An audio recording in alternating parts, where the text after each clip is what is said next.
팥을 이렇게 드시면 당뇨 사라지고 뱃살 쏙 빠져요. 여러분, 겨울에 동지가 되면 우리가 무엇을 먹나요? 바로 팥죽이죠. 또 겨울 간식으로 이 팥이 들어간 붕어빵, 호빵 같은 간식도 자주 먹는데요. 이 팥과 함께 먹으면 보약과 같은 효과를 만들 수 있는 식품들도 있고, 또 잘못 먹으면 오히려 건강에 마이너스가 되는 음식도 있습니다. 그래서 오늘은 이 팥의 효능 8가지와 드실 때 주의할 점, 그리고 함께 드시면 좋은 음식 4가지에 대해 알려드리겠습니다. 팥하면 생각나는 음식이 있으신가요? 저는 사람들이 평소에 팥을 많이 안 먹는다고 생각했는데 의외로 팥이 들어간 음식이 많이 있더라고요. 대표적인 음식은 시루떡이 있고요. 겨울에 간식으로 많이 먹는 붕어빵, 또 제과점에서 사 먹는 빵들에도 팥이 많이 들어있습니다. 여름엔 팥빙수도 많이 먹고요. 겨울엔 팥죽도 종종 먹게 됩니다. 자, 이런 팥 요리를 집에서 해먹는 경우도 많은데, 팥을 집에서 직접 삶을 때 혹시 소다를 넣고 삶는 분들 많으시지 않나요? 팥을 삶을 때 소다를 넣게 되면 팥의 색상이 더욱 선명해지고 팥을 더욱 부드럽게 해주어 팥을 삶는데 걸리는 시간을 단축시켜주기 때문인데요. 하지만 앞으로는 절대 소다를 사용하시지 마시기 바랍니다. 그 이유는 소다를 넣고 팥을 삶게 되면 팥의 영양소가 파괴돼서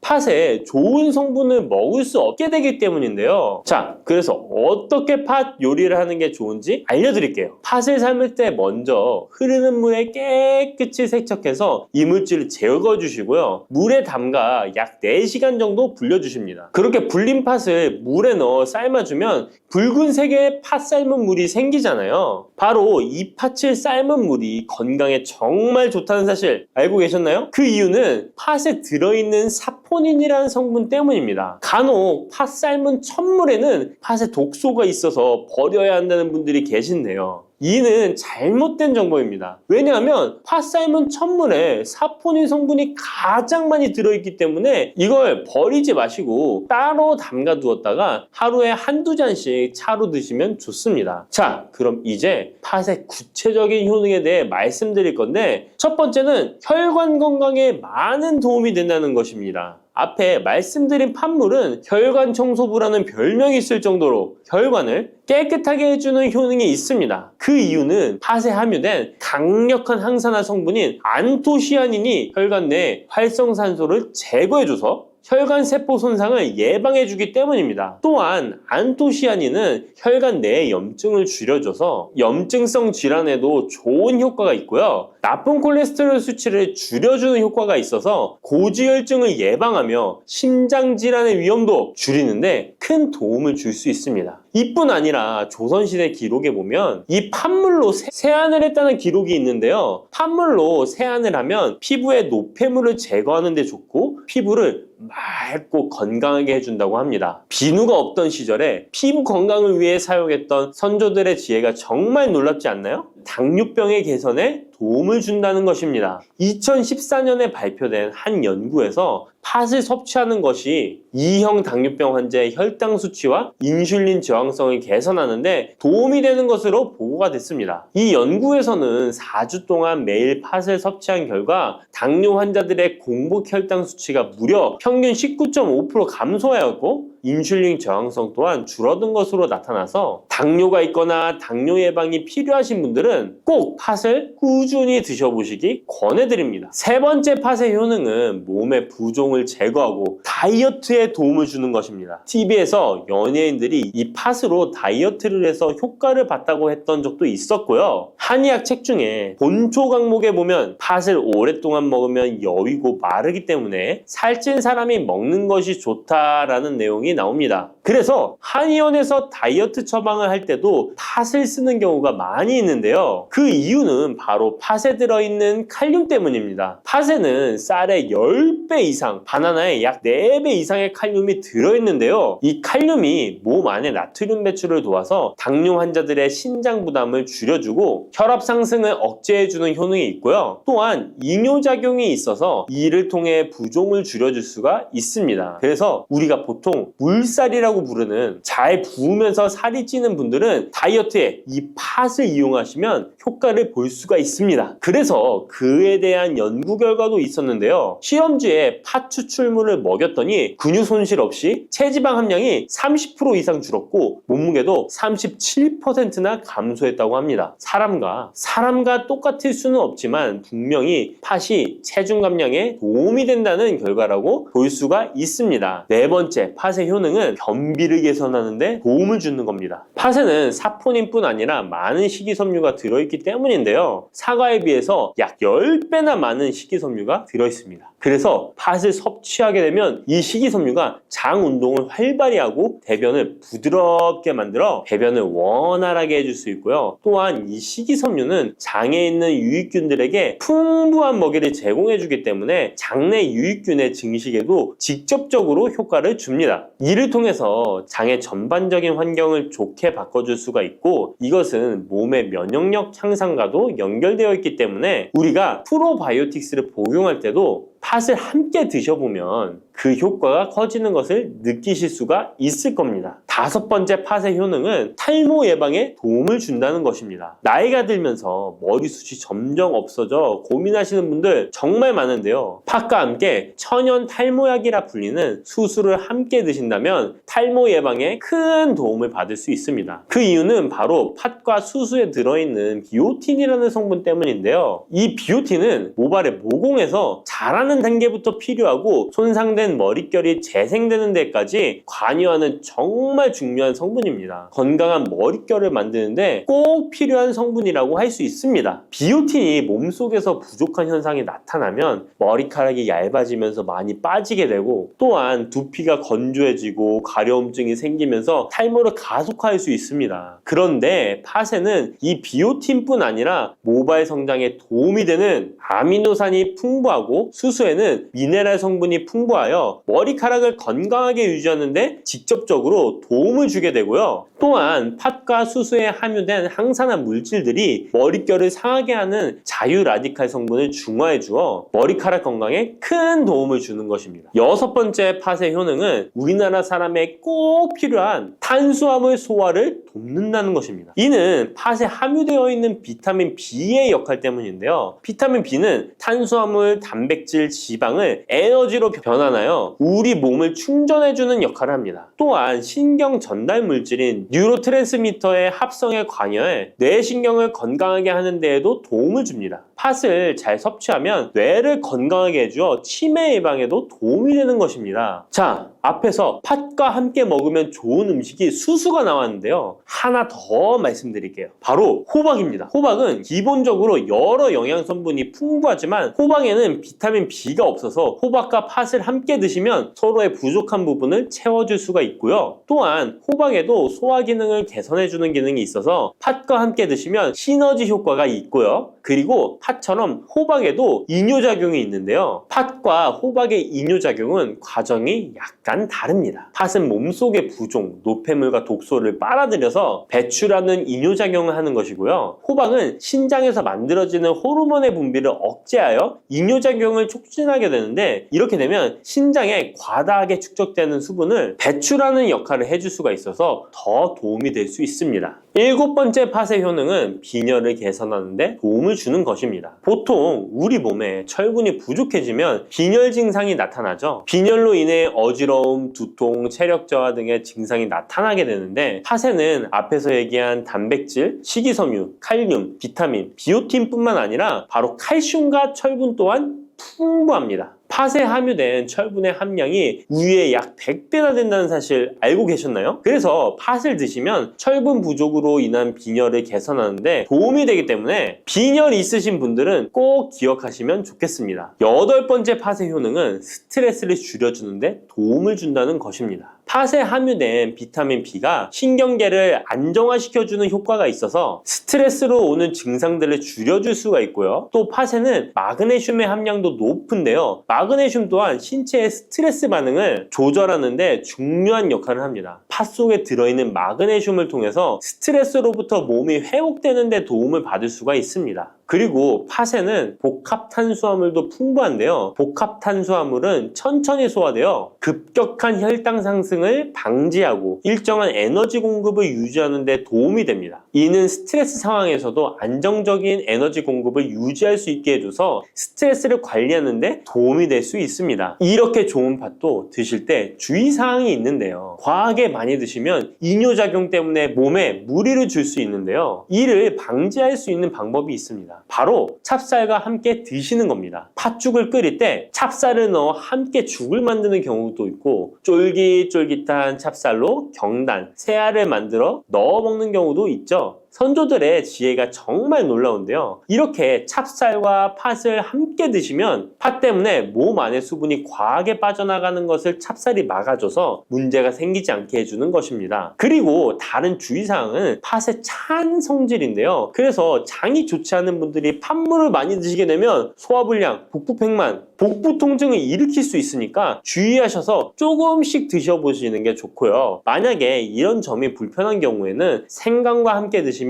그 불편함을 줄일 수가 있습니다. 생강의 따뜻한 기운이 팥의 차가운 기운을 중화시켜줘서 장에 무리를 덜 주게 되고요. 그리고 팥에는 항암 효과가 뛰어난 안토시아닌이 풍부한데 생강에도 생강의 매운맛을 내는 진저롤과 쇼가올 성분이 몸속의 발암물질을 제거해주는 효과가 있어서 함께 드시면 상승 효과를 볼 수가 있습니다. 그리고 이때 생강을 쪄서 말려서 드시면 이런 효과가 약 10배 정도 증가된다고 하니까 꼭 기억하시면 좋겠습니다. 고소한 호두 좋아하시는 분 많으시죠? 호두는 그 자체로도 훌륭한 간식이지만 저는 특히 커피와 먹는 것을 좋아하는데요. 이렇게 맛도 좋고 건강에 이롭다고도 잘 알려진 호두, 혹시 그냥 막연하게 몸에 좋다고만 알고 있지는 않으신가요? 호두는 견과류의 일종으로 기원전 7,000년 전 고대부터 인류가 친숙하게 섭취해온 식품인데요. 인류가 이렇게 오래전부터 호두를 섭취해왔다니 놀라신 분 계신가요? 이렇게 호두는 아주 옛날부터 인류에게 많은 영양소를 제공해 주었는데요. 호두에는 단백질, 비타민, 미네랄 등 여러 가지 영양소가 풍부하게 들어있다는데 이렇게 풍부한 영양소가 함유된 호두가 주는 몸에 이로운 점 바로 소개해 드릴게요. 첫 번째 호두의 놀라운 효과는 바로 노화 방지입니다. 호두에는 폴리페놀과 비타민 E 같은 강력한 항산화 물질이 풍부하게 들어있다는 사실 알고 계셨나요? 호두에는 폴리페놀과 비타민 E 같은 항산화 물질이 다량 함유되어 있는데요. 항산화 물질은 체내 유해산소를 제거하고 세포 손상을 방지하는 역할을 해주는데 노화 방지와 관련이 깊은 성분으로 피부 건강을 유지하고 노화 과정을 늦추는 데 도움이 되죠. 또한 항산화 물질은 면역력 향상에도 도움을 주어 감기나 질병에 대한 저항력을 키워주는데요. 자유라디칼은 우리 몸의 세포를 손상시켜 노화와 관련된 여러 질병을 일으킬 수 있는데 호두에 함유된 항산화 물질은 자유라디칼로부터 세포를 보호하여 세포 노화를 늦추는데 중요한 역할을 해준답니다. 또한 호두의 풍부한 오메가3 지방산은 피부 건강에 많은 도움이 되는데요. 오메가3는 피부 탄력을 유지하고 피부에 수분을 보충해 주는데 꼭 필요한 성분이죠. 특히 피부가 노화되면서 생길 수 있는 주름과 피부 처짐을 예방하는데 매우 도움이 된답니다. 두 번째 호두의 놀라운 효능은 바로 뇌 건강 유지입니다. 호두의 외형이 뇌를 닮아 예로부터 뇌에 좋다고 잘 알려져 있는데요. 외형만 닮았다고 뇌에 좋다는 것이 아닌 것 알고 계시죠? 호두에는 오메가3 지방산이 풍부하게 들어있습니다. 오메가3는 주로 생선에서 많이 발견되는 성분으로 알려져 있지만 호두에도 그만큼 많은 양이 들어있죠. 해외 알츠하이머 저널에서는 호두가 산화 스트레스와 염증을 줄여주므로 알츠하이머 발병과 진행을 늦추거나 위험을 줄여준다는 연구 결과를 발표했는데요. 호두에는 오메가3 지방산인 알파-리놀렌산이 풍부하고 이 성분은 뇌세포를 보호하고 인지 기능을 향상시키는데 중요한 역할을 해주며 뇌의 기능을 활성화시켜 치매와 같은 뇌질환을 예방하는데 도움을 줄 수 있다는 것이죠. 뇌 기능이 저하되지 않도록 돕는 호두는 노화로 인한 인지 저하를 늦추는데 중요한 역할을 합니다. 또한 호두는 비타민 E 또한 풍부하여 뇌의 노화 방지에 도움을 줍니다. 비타민 E는 강력한 항산화 작용을 통해 뇌세포를 보호하고 기억력과 인지 기능을 개선하는 데 도움을 주며 산화 스트레스로부터 뇌를 지켜줍니다. 이는 알츠하이머와 같은 치매를 예방하는 데 중요한 역할을 한다는 사실. 뇌 건강을 위해서는 이제부터 호두를 꼭 드셔야겠죠? 세 번째 호두의 효능은 바로 뼈 건강에 도움을 주는 것입니다. 호두가 뼈에 좋다는 사실 알고 계셨나요? 좋은 영양소가 많이 들어있다는 것은 알아도 뼈에 좋다는 건 생소하신 분들이 있으실 텐데요. 호두가 뼈 건강에 미치는 좋은 작용들 바로 알려드릴게요. 호두는 칼슘뿐만 아니라 다른 중요한 성분들도 함유하고 있어서 뼈를 튼튼하게 만드는데 아주 효과적인 식품입니다. 호두는 칼슘과 마그네슘이 균형 있게 들어있는데요. 칼슘은 뼈를 구성하는 중요한 성분이지만 마그네슘 역시 뼈 건강에 필수적인 역할을 합니다. 마그네슘은 칼슘의 흡수를 돕고 뼈의 밀도를 유지하는 데 중요한 역할을 하죠. 이 두 성분이 적절히 균형을 이루면 뼈의 강도를 높이고 골다공증과 같은 질환을 예방할 수 있는데요. 또한 호두에 들어있는 오메가3 지방산은 뼈 건강에 직접적인 영향을 미치는 중요한 성분입니다. 연구에 따르면 오메가3 지방산은 뼈의 형성을 촉진하고 뼈의 밀도를 높이는 데 도움을 줄 수 있다고 하는데요. 이뿐만 아니라 오메가3는 염증을 줄여주는 효과가 있어서 관절염과 같은 염증성 질환에 걸리기 쉬운 사람들에게도 유익한 영향을 줄 수 있습니다. 호두의 놀라운 효능 네 번째는 바로 암 예방 효과입니다. 호두는 항산화 작용과 항염증 작용 덕분에 암 예방에도 효과적이라고 알려져 있는데요. 놀라우신가요? 2022년 국제학술지에 실린 연구 자료를 보면 호두나 아마씨에 함유되어 있는 알파 리놀레산을 꾸준히 섭취하면 그렇지 않은 사람들과 비교해서 심혈관 질환 위험률이 10% 감소되고 관상동맥 심장질환 위험률은 20%나 줄어들었다고 합니다. 그뿐만 아니라 호두에는 폴리페놀과 엘라그산이 풍부하게 들어있는데요. 특히 엘라그산은 항암 성분으로 유명한데 엘라그산은 체내에서 엘라그산 대사물질로 변한대요. 암세포의 성장을 억제하는 데 도움을 주고 폴리페놀은 암세포의 확산을 막아주는 역할을 해줍니다. 호두는 이뿐만 아니라 오메가3 지방산을 많이 함유하고 있는데요. 오메가3 지방산은 염증을 줄이는 효과가 있습니다. 암은 염증성 질환과 관련이 깊은데요. 호두가 가진 염증 완화 효과는 암 치료에 있어서 중요한 보조 역할을 해줄 수 있다는 것 아시나요? 호두에 포함된 비타민 E와 셀레늄 등의 성분은 면역력을 증진시키는 데 도움을 주는데요. 암 환자에게는 면역력이 중요한데 호두는 면역 시스템을 강화시켜서 우리 몸에 방어막을 형성시키는데 큰 역할을 할 수 있죠. 호두의 효능 정말 놀랍죠? 이렇게 몸에도 좋고 맛도 좋은 호두 이것들과 먹으면 효과가 배가 된다는데요. 호두와 궁합이 좋은 식품들 바로 알려드릴 테니 주목해주세요. 첫 번째는 요거트입니다. 요즘 들어 그릭 요거트나 프로바이오틱스 같은 단어들 자주 접해보셨죠? 요거트에는 단백질, 칼슘, 프로바이오틱스 등의 영양소가 풍부하게 함유되어 있는데요. 호두에는 건강한 지방, 단백질, 식이섬유, 비타민, 미네랄 등이 풍부합니다. 이 두 가지를 함께 섭취하면 영양소 조합을 통해 다양한 영양소를 한 번에 섭취할 수 있는데요. 요거트에 함유된 프로바이오틱스는 장내 유익한 세균을 증식시키고 장 건강을 촉진하는 데 도움이 됩니다. 또한 호두의 지방은 프로바이오틱스의 효능을 더욱 향상시켜 장 건강에 도움을 주고 호두에 함유되어 있는 오메가3 지방산과 같은 건강한 지방산을 요거트와 함께 섭취하면 호두의 지방이 소화 흡수를 도와 영양소의 흡수를 향상시킬 수 있다는 것 꼭 잊지 말아주세요. 그리고 영양뿐만 아니라 호두의 고소하고 크리미한 식감과 요거트의 부드럽고 상큼한 맛은 잘 어울리는데요. 함께 섭취하면 맛과 식감의 조화를 즐길 수 있습니다. 그러니 이제부터 요거트를 드실 때는 호두와 함께 드시는 것 추천해 드릴게요. 두 번째, 호두와 환상의 궁합 음식은 바로 바나나입니다. 바나나는 호두와 함께 섭취하면 영양소의 균형을 맞출 수 있다는 사실 알고 계신가요? 바나나는 탄수화물과 천연당과 풍부한 식이섬유를 함유하고 있다는 것 잘 알려져 있는데요. 뿐만 아니라 바나나의 당은 호두 대비 신체에 더 빠른 에너지를 공급해 줍니다. 호두에는 건강한 지방과 단백질이 풍부하게 함유되어 있다는 것 이제 잘 아시죠? 이 성분들은 신체의 에너지를 지속적으로 유지하는데 도움을 주는데요. 그래서 바나나와 호두 이 두 가지를 함께 섭취하면 서로 보완적인 영양소를 한 번에 섭취할 수 있고 영양소 흡수 동안 더 쉽고 오래 지속이 되도록 도와준다는 것이죠. 영양뿐만 아니라 호두의 고소하고 크리미한 식감과 바나나의 부드럽고 달콤한 맛은 잘 어우러지는데요. 함께 갈아서 스무디로 한번 섭취해보세요. 간단하게 바나나의 달달한 맛과 호두의 고소한 향이 의외로 조화로워서 맛과 식감, 영양소까지 한 번에 즐길 수 있습니다. 이렇게 고소하고 맛도 좋고 몸에도 정말 좋은 호두, 그렇다고 해서 너무 과하게 섭취해도 안 좋다는 사실 알고 계신가요? 호두는 건강에 매우 좋은 식품이지만 모든 식품들이 그러하듯 호두도 적당량 섭취를 해야 하는데요. 과연 하루에 얼마나 먹어야 하는지, 몸에 좋은 호두를 잘못된 방법으로 섭취하면 몸에 치명적인 독이 될 수 있다는 사실들, 호두 섭취 시 주의점들 바로 알려드릴게요.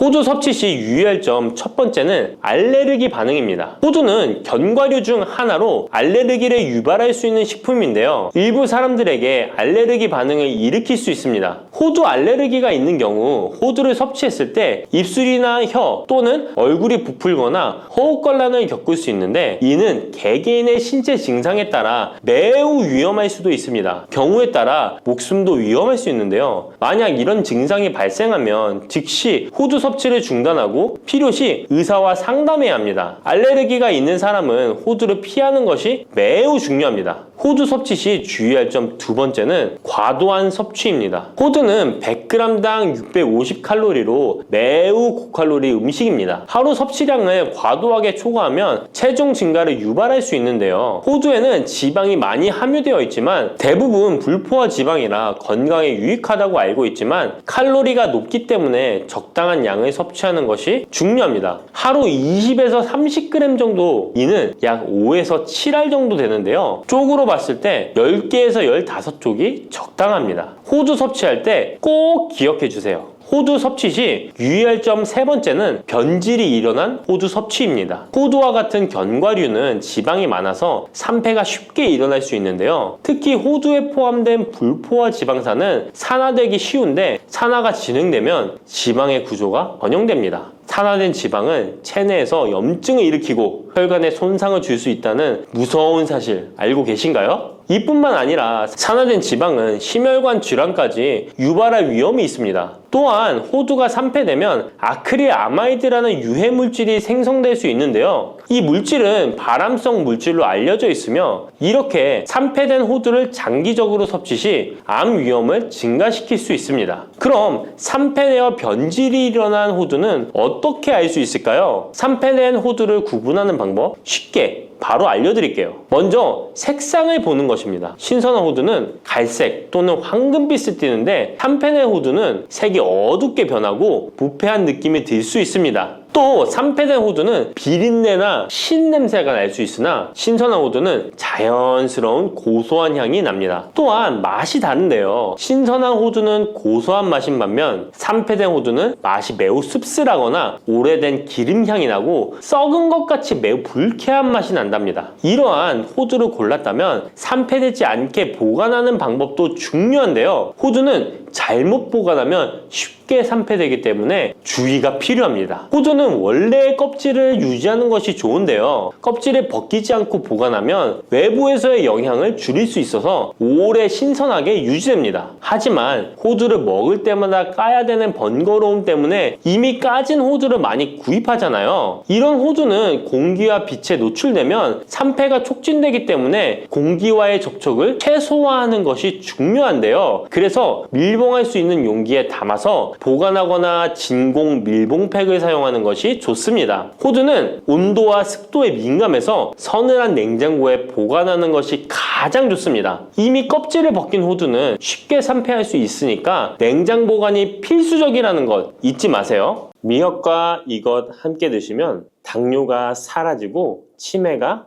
예방됩니다. 평소 무심코 한 이 행동 때문에 암과 치매에 걸릴 수 있습니다. 미역에는 풍부한 영양 성분이 있어 당뇨 예방, 골다공증, 심혈관 질환 예방, 암 예방 등 다양한 효능을 갖고 있기도 하죠. 그렇다면 미역은 어떻게 먹어야 암과 치매에 안 걸리고 우리 몸을 건강하게 만드는 보약이 될 수 있을까요? 미역국 끓일 때 고소한 들기름에 미역을 달달 볶아서 끓여 먹으면 정말 맛있잖아요. 그런데 절대로 미역을 볶을 때 들기름을 넣고 조리하시면 안 됩니다. 들기름은 오메가3 지방산과 혈관의 콜레스테롤을 제거하고 노폐물을 배출하여 혈관을 건강하게 해줍니다. 또한 동맥경화를 방지하여 심혈관 질환을 예방하고 뇌신경을 활발하게 하여 치매 예방에도 좋은 효능이 있습니다. 그런데 들기름은 다른 점이 낮아 열을 가하게 되면 산패가 되어 좋은 성분은 없어지고 1급 발암물질인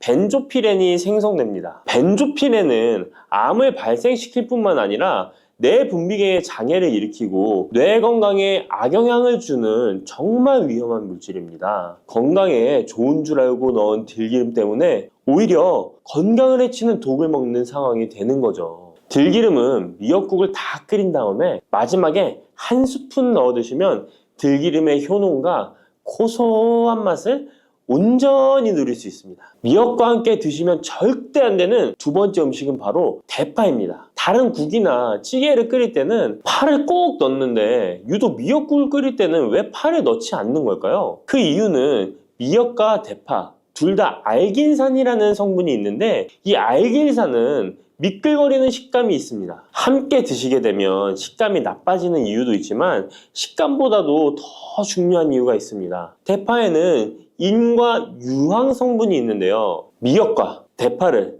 함께 드시게 되면 대파 안에 인과 유황 성분 때문에 미역에 함유된 칼슘의 흡수를 방해받게 됩니다. 미역에는 칼슘이 엄청나게 많이 들어있는데요. 미역에 함유된 칼슘의 함량은 100g당 960mg이고요. 우유에 함유된 칼슘의 함량은 100g당 105mg입니다. 우유보다 9배 정도나 더 많다는 것이죠. 성인 기준 하루 칼슘의 권장 섭취량이 600mg에서 700mg 정도인데요. 미역국을 한 그릇만 드셔도 충분히 섭취하실 수 있는 양입니다. 우유를 소화 못 시키는 분들이 칼슘을 섭취하기 위해서는 미역이 정말 좋은 식품이 되는 거죠. 이렇게 많은 칼슘은 우리 몸의 뼈를 튼튼하게 해주고 골다공증 예방에 도움을 주는데요. 이 골다공증 예방은 50대 이후의 여성분들에게는 정말 중요한 효능입니다. 골다공증으로 인해 골반뼈가 골절이 될 경우에 65세 이상은 30%가 1년 내에 사망하고 80세 이상은 50%가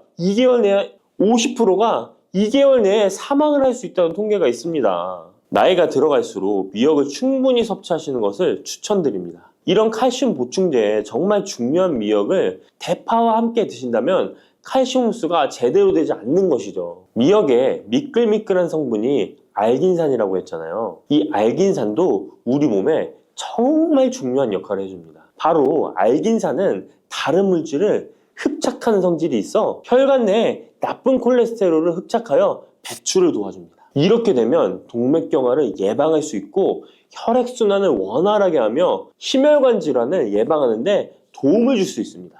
미역이 피를 맑게 한다고 하잖아요. 바로 이 알긴산의 효능 때문에 혈관이 깨끗해지기 때문입니다. 또한 알긴산은 장 운동을 촉진하고 배변 활동을 원활하게 하여 변비 예방에 도움을 줍니다. 이는 미역의 풍부한 식이섬유와 함께 장 건강에 도움을 주는 거죠. 미역에 함유된 풍부한 식이섬유는 당뇨 예방에 탁월한 효능을 발휘하는데요. 국립보건원에서 장년층 7,400명을 대상으로 추적 조사를 해봤는데 해조류를 전혀 먹지 않는 사람과 매일 미역국 반 그릇 이상의 해조류를 섭취한 사람의 당뇨병 발생 위험도를 조사했는데 하루에 미역국 반 그릇 이상 먹는 사람이 해조류를 전혀 먹지 않는 사람에 비해 당뇨병 발생 위험도가 20%가 낮았습니다. 미역의 풍부한 식이섬유는 급격히 오르는 혈당을 막아주는데요. 식이섬유가 소화의 속도를 늦춰주고 인슐린의 분비를 조절해주기 때문입니다. 식이섬유는 포만감을 높여주고 칼로리가 낮아 식사량을 조절하는 데 도움을 주고 체내에 노폐물과 독소를 배출하여 체중을 감량하는 데도 도움을 주어 다이어트 식품으로도 많이 활용되고 있습니다. 미역국은 또 아이를 출산한 산모들이 반드시 먹는 음식인데요. 미역의 풍부한 요오드는 출산 후 늘어난 자궁을 수축시켜주는 데 도움을 주며 모유가 잘 나오도록 도와줍니다. 또한 요오드는 피를 멎게 하여 상처를 빨리 아물게 하는 역할도 해줍니다. 칼슘과 철분이 풍부하여 출산 후에 흥분된 신경을 안정시켜주고 혈액의 생성을 도와 산모의 빈혈 예방에 도움을 주게 됩니다. 또한 칼륨이 풍부한데요. 칼륨은 체내 나트륨을 배출해주는 역할을 해줘 산모의 부종을 완화시켜주는데 탁월하기도 합니다. 그리고 요오드는 산모에게 좋을 뿐만 아니라 신진대사를 촉진하여 몸에 에너지를 보충해주는 역할을 합니다. 요오드가 부족할 때 나타나는 증상들이 있는데요. 몸에 기력이 없다고 하죠. 힘이 없고 피로감이 높아지게 됩니다. 신진대사가 원활하지 않기 때문에 몸의 영양소를 소모하지 않게 되어 체중이 증가하게 되고요. 피부가 건조해져 거칠어지고 탈모도 일어날 수 있습니다. 나이 들면서 인지 능력이 떨어지는 것도 요오드 부족의 한 현상일 수도 있습니다. 요오드가 부족하면 우리 몸의 호르몬의 중추적인 역할을 하는 갑상선에 문제가 생기는데요. 바로 갑상선 저하증이 생길 수 있습니다. 이러한 문제들을 미역을 섭취함으로 예방할 수 있는 건데요. 요오드의 하루 권장 섭취량은 2.4mg입니다. 미역국 한 그릇에는 요오드가 약 1.1mg 정도 함유되어 있으니 미역국은 하루에 한두 그릇만 드시길 바랍니다. 요오드는 과하게 섭취하게 돼도 문제가 생기는데요. 요오드의 섭취량이 많아지면 갑상선염이나 다른 갑상선 질환도 유발할 수 있습니다. 특별히 갑상선이 약하신 분들은 미역을 섭취하는데 주의하셔야겠습니다. 갑상선은 우리 몸에서 가장 중요한 내분비 기관 중 하나인데요. 갑상선은 목 부분, 기관지 아래에 위치한 나비 모양의 내분비 기관인데요. 중요한 여러 기능을 하지만 그 중에서도 대사율을 조절하는 역할이 있습니다. 갑상선에 T3, T4 호르몬을 분비하여 우리 몸의 에너지 소비와 체온 조절을 하는데 중요한 역할을 하게 됩니다. 갑상선 호르몬은 신경 시스템의 정상적인 기능을 유지하는데 꼭 필요한데요. 호르몬이 제대로 분비되지 않아 수치가 너무 높거나 낮게 되면 우울, 불안 증세, 기억력 감퇴 등의 문제도 발생할 수가 있습니다. 이 갑상선 호르몬에 영향을 미치는 것 중에 요오드가 있는데요. 요오드가 부족하면 세계보건기구에서는 뇌세포가 손상되고 치매가 발생할 수 있다고 보고하고 있습니다. 갑상선 저하증이나 항진증이 있는 분들이 요오드가 많은 미역을 많이 드시면 오히려 건강을 더 해칠 수가 있습니다. 건강하신 분들은 미역을 많이 드셔도 호르몬 조절이 잘 되어 문제가 없지만 갑상선에 문제가 있어서 호르몬 조절이 잘 안 되는 분들은 이 요오드의 수치가 높아지게 되면 체내에 활성산소가 증가하게 되어 염증을 일으키고 갑상선염을 유발하고 극히 드물지만 심해지면 갑상선 암으로도 발전시킬 가능성도 있습니다. 따라서 갑상선에 문제가 있는 분들은 미역을 드실 때 주의하셔야 합니다. 날이 갈수록 암의 발병률이 높아지고 있어서 암에 대한 관심도가 높아지는 것이 사실이죠. 이처럼 미역에는 강력한 항암 효과가 있어 건강식품으로도 아주 좋은데요. 미역에는 요오드, 식이섬유, 칼슘, 비타민 등 많은 영양소가 있다고 했잖아요. 그런 것보다 훨씬 중요한 것이 있습니다. 바로 후코이단이라는 성분인데요.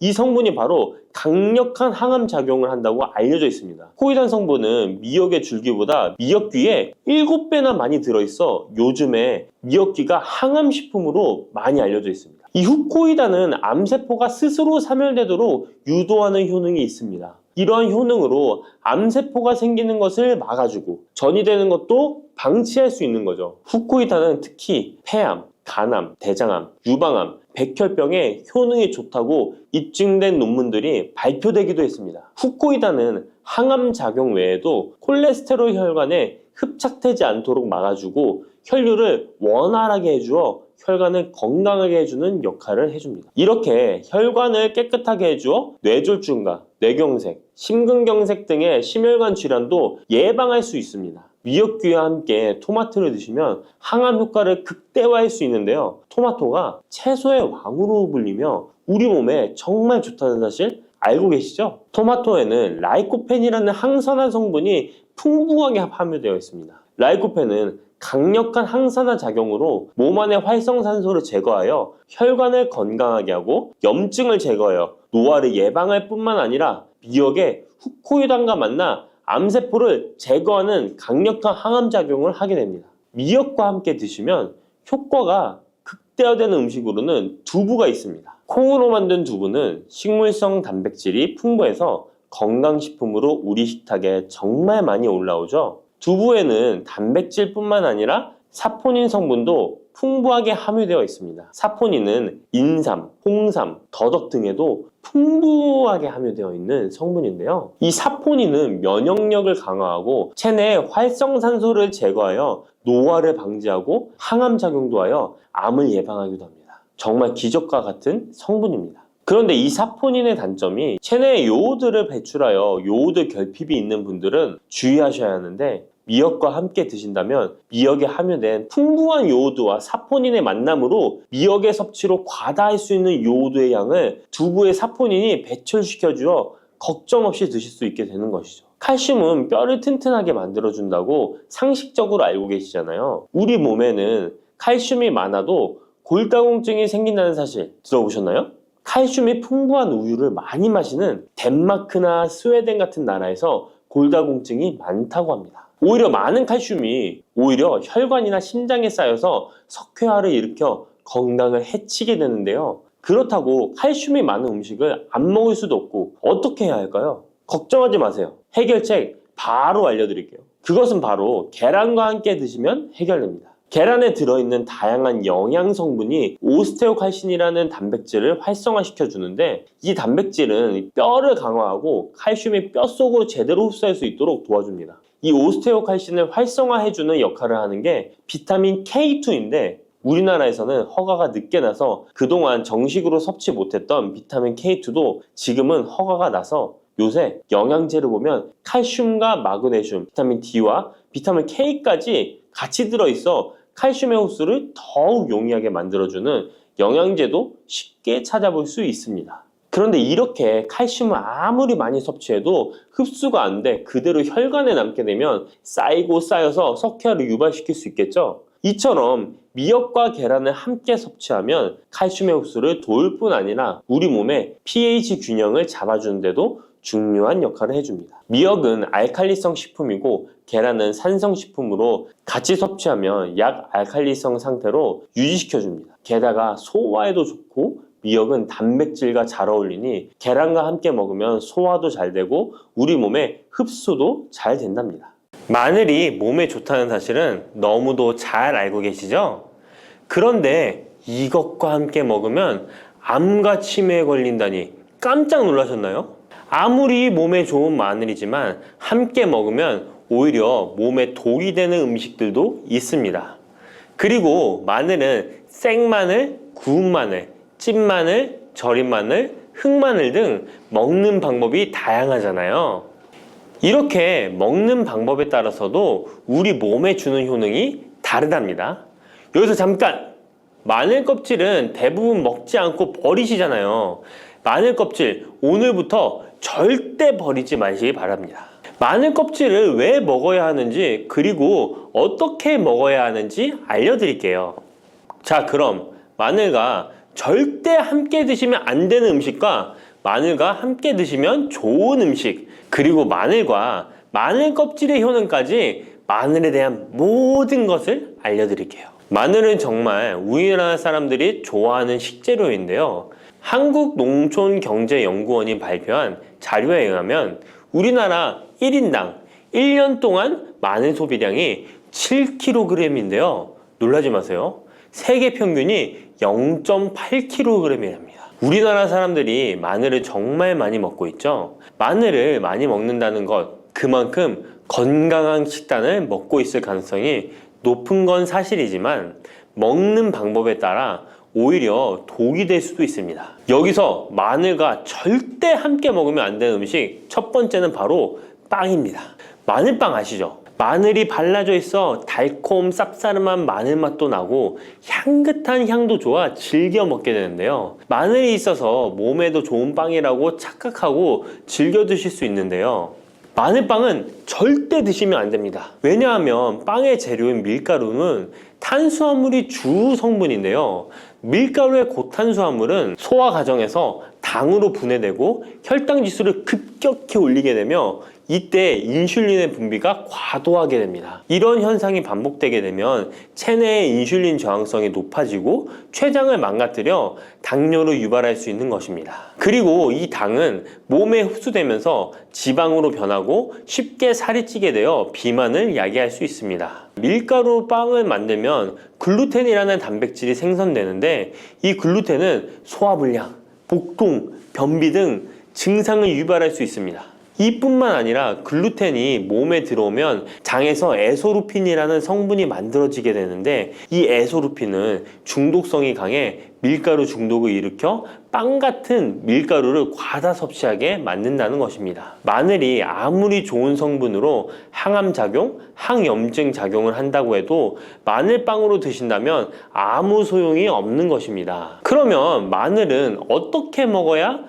마늘의 효능을 극대화할 수 있을까요? 마늘은 생으로 드실 때도 물론 좋지만 익혀서 드실 때 더욱 좋습니다. 몸에 보약이 되는 마늘 먹는 법, 첫 번째는 마늘밥입니다. 국립농업과학원에 따르면 마늘의 S-알리시스테인 함량을 조리법에 따라 조사한 결과 생마늘일 때 S-알리시스테인 함량이 2.77mg 정도 되었고 삶기 시작한 후 30분이 지나면 4.92mg이 되었으며 1시간이 지났을 때 9.16mg으로 생마늘에 비해 무려 4배 이상이 많아진다고 했습니다. 뿐만 아니라 121도의 온도에서 1시간 동안 마늘을 쪘을 때 S-알리시스테인 함량이 50.24mg으로 생마늘보다 18배 정도 높았다고 연구 결과를 발표했습니다. 따라서 마늘을 드실 때는 1시간 이상 끓여서 드시는 것이 좋은데요. 이런 방법이 번거로워 추천드리는 방법이 바로 마늘밥입니다.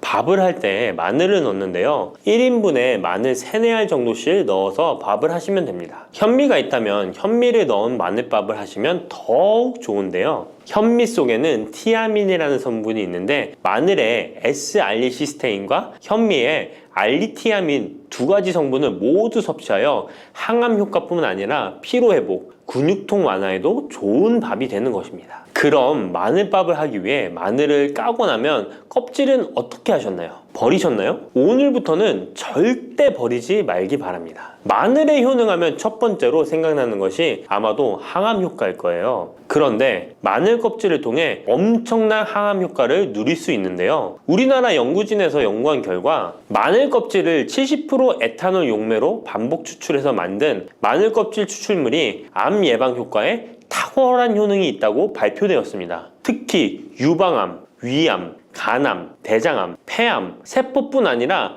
다양한 암세포에 대한 억제 효과가 있다고 했는데요. 그 중에서도 유방암 세포의 증식을 억제하는 데 효과가 가장 높았다고 합니다. 마늘 껍질의 두 번째 효능은 바로 심혈관을 튼튼하게 한다는 것입니다. 마늘 껍질은 마늘 알맹이보다 식이섬유가 4배, 폴리페놀이 7배나 많게 함유되어 있는데요. 식이섬유는 혈관 내에 나쁜 콜레스테롤을 흡착해 몸 밖으로 배출하는 데 도움을 주고 항산화 성분인 폴리페놀은 콜레스테롤이 산화되는 것을 막아 나쁜 콜레스테롤이 만들어지는 것을 방지하는 데 효능이 있는 아주 중요한 성분입니다. 마늘 껍질에 함유된 알리신 성분은 혈중 지지를 낮춰 콜레스테롤과 중성지방을 낮추는 데 효과적인 성분입니다. 이를 통해 동맥경화를 방지하는 데 도움을 주어 심혈관 질환을 예방하는 데 좋은 성분인 것입니다. 또 마늘 껍질을 말려 분말로 만들어 음식에 넣어 드시면 비만을 막아주는 효과를 볼 수 있는데요. 식이섬유가 풍부해 지방의 흡수를 막고 나쁜 지방을 배출하는 데에도 탁월한 효능이 있습니다. 뿐만 아니라 체내 지방의 대사를 촉진하여 지방 분해가 빠르게 일어나 체지방을 제거하는 데 아주 효과적입니다. 그리고 마늘 껍질 분말로 드시는 방법 말고 차로도 드시는 방법이 있는데요. 마늘차 우리는 법을 알려드릴게요. 마늘 껍질을 깨끗하게 씻어 말린 다음에 기름을 두르지 않은 팬에 마늘 껍질을 넣고 볶아주어 수분을 없애줍니다. 이렇게 하는 이유는 수분을 없애는 것도 있지만 마늘 껍질을 열을 가하게 되면 항산화 성분인 폴리페놀과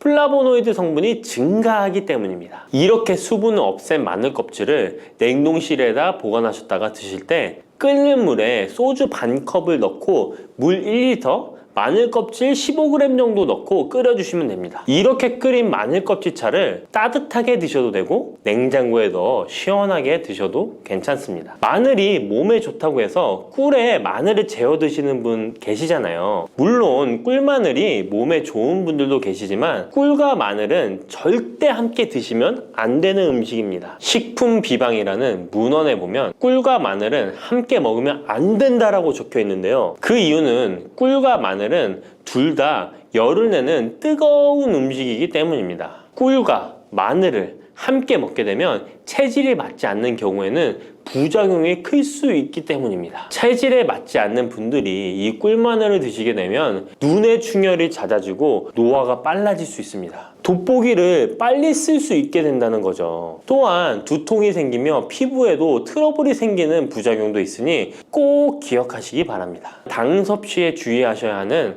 당뇨, 고지혈증을 갖고 계신 분들이나 암 환자분들은 절대로 꿀마늘을 드시면 안 됩니다. 그렇다면 마늘을 또 어떻게 드시는 것이 좋을까요? 바로 다양한 쌈채소와 함께 드시는 것을 추천드립니다. 마늘의 매운맛을 내는 알리신 성분이 혈관을 건강하게 하여 암을 예방하고 쌈채소를 통해 다양한 비타민과 무기질을 섭취하며 풍부한 항산화 물질도 섭취해 활성산소를 제거하고 혈관을 깨끗하게 해 노화를 방지하고 활력이 넘치는 건강한 몸이 될 수 있는 것이죠. 그런데 마늘을 반찬으로 만들어 드실 때 절대 드시면 안 되는 것이 있습니다. 그것은 바로 마늘장아찌입니다. 아니, 마늘장아찌가 왜? 라고 의문이 생기는 분들이 계시죠? 모든 마늘장아찌가 안 된다는 것이 아니라 설탕이 많이 들어간 마늘장아찌는 만들어 드시면 안 됩니다. 시중에 판매되는 마늘장아찌에는 설탕이 많이 들어가 있을 가능성이 높으니 절대 드시지 않기를 바랍니다. 몸에 좋은 마늘도 설탕과 함께 먹으면 오히려 독이 되는데요. 설탕이 많이 함유된 마늘장아찌를 드시게 되면 혈당이 급격하게 오르고 인슐린 저항성이 높아지며 혈액 속에 중성지방이 많아져 혈액을 끈적하게 만들게 됩니다. 또한 설탕을 많이 섭취하게 되면 뇌에서 기억력을 담당하는 해마의 크기를 줄어들게 해 기억력을 감퇴시키고 나아가 치매를 일으킬 수도 있습니다. 집에서 마늘장아찌를 담가 드실 때는 설탕을 넣지 말고 건강한 식재료만을 사용하시는 것이, 마늘을 건강하게 드실 수 있는 또 다른 방법은 흑마늘을 추천드립니다. 마늘에 열을 가하면 마늘색이 점점 짙어져 결국 까맣게 변하는 흑마늘이 되는데요. 그 이유는 마늘 속에 있는 당류와 단백질인 아미노산이 반응하여 갈색을 띠는 멜라노이딘 색소가 만들어지기 때문입니다. 이 반응을 마이야르 반응이라고 하죠. 고기를 구우면 빨간색의 고기가 점점 희어지다 갈색으로 변하는 반응과 같은 원리인 것입니다. 이렇게 흑마늘을 만들게 되면 생마늘보다 S알리스테인 성분이 5배가 많아질 뿐만 아니라 새로운 항산화 물질들이 많이 만들어지게 됩니다. 항암 효과가 뛰어난 폴리페놀이 생마늘에 비해 4배 이상 많아지고 유액 분비를 촉진해 소화를 잘 되게 하는 효능도 있으니 잊지 마시고 흑마늘을 만들어 주시기 바랍니다. 마늘은 또 요리할 때 많이 사용하는 재료인데요. 마늘을 얇게 썰어 기름에 튀긴 마늘 튀김을 절대 드시면 안 됩니다. 기름에 마늘을 튀기면 마늘 향도 좋고 마늘의 매운맛은 없어지고 단맛은 좋아져 남녀노소 좋아하는 식재료가 되는데요. 뜨거운 기름에 튀긴 마늘은 우리 몸에 좋은 항산화, 항암 물질들을 파괴하고 몸에 안 좋은 탄수화물만 남은 음식이 됩니다. 마늘을 튀길 때 사용하는 기름은 오메가6 지방산이 많은 식용유를 사용하게 되는데요. 이런 기름을 많이 먹게 되면 몸 안에 지방산 불균형이 일어나 염증 수치가 높아질 수 있습니다. 튀긴 마늘을 섭취하게 되면 당 독소 또한 높아져 결국 우리 몸에 인슐린 저항성이 높아지는 악영향을 주는 것이죠. 만약 기름에 튀긴 마늘을 드시고 싶다면 한 가지 방법이 있는데요. 그것은 올리브유를 사용하시고 불을 오래 가열하지 말고 살짝만 가열하여 마늘도 튀기듯이 오래 하지 말고 살짝만 익혀서 드시면 향도 좋고 몸에도 좋은 마늘을 드실 수 있습니다. 올리브유를 이용한 마늘을 드시는 방법 하나 더 알려드리겠습니다. 그것은 올리브유에 마늘을 재워 먹는 방법인데요. 먼저 마늘을 끓는 물에 넣어 5분 정도 데쳐주시고요. 소독된 병에 마늘을 담고 올리브유를 가득 담아줍니다. 이때 통후추를 조금 넣어주면 풍미를 더욱 높일 수 있습니다. 올리브유와 마늘이 만나 항산화 성분, 항암 물질이 극대화되어 혈관을 튼튼히 하고 혈전의 생성을 막고 혈류를 원활하게 하여 치매를 예방하고 심장마비와 뇌졸중까지 예방할 수 있는 보약이 되는 것입니다. 이렇게 만든 마늘 올리브유 절임은 반찬으로 드셔도 좋고 생선 요리를 할 때 이 마늘을 으깨어 생선에 발라주면 생선 비린내를 잡아줄 뿐만 아니라 마늘과 올리브유의 풍미가 더해져서 더욱 맛있는 요리가 될 수 있습니다. 이렇게 좋은 마늘도 드실 때 주의하셔야 할 분들이 계신데요. 마늘의 효능 중에 혈전을 제거하고 혈류를 원활하게 하는 효능이 있었잖아요. 이런 효능이 혈액을 묽게 만들기 때문인데요. 와파린, 아스피린 같은 혈전 용해제를 복용하시는 분들이 마늘을 많이 드시게 되면 상처가 났을 때 피가 잘 멈추지 않을 수 있으니 주의하시기 바랍니다. 평소 위염이나 위궤양이 있어서 위가 안 좋으신 분들은 마늘에 알리신 성분이 위 점막을 자극하여 증상이 악화될 수 있으니 주의하시기 바랍니다. 그리고 과민성 대장 증후군이 있는 분들도 마늘을 많이 드시게 되면 복통이 일어날 수 있으니 마늘은 조금만 드시길 바랍니다.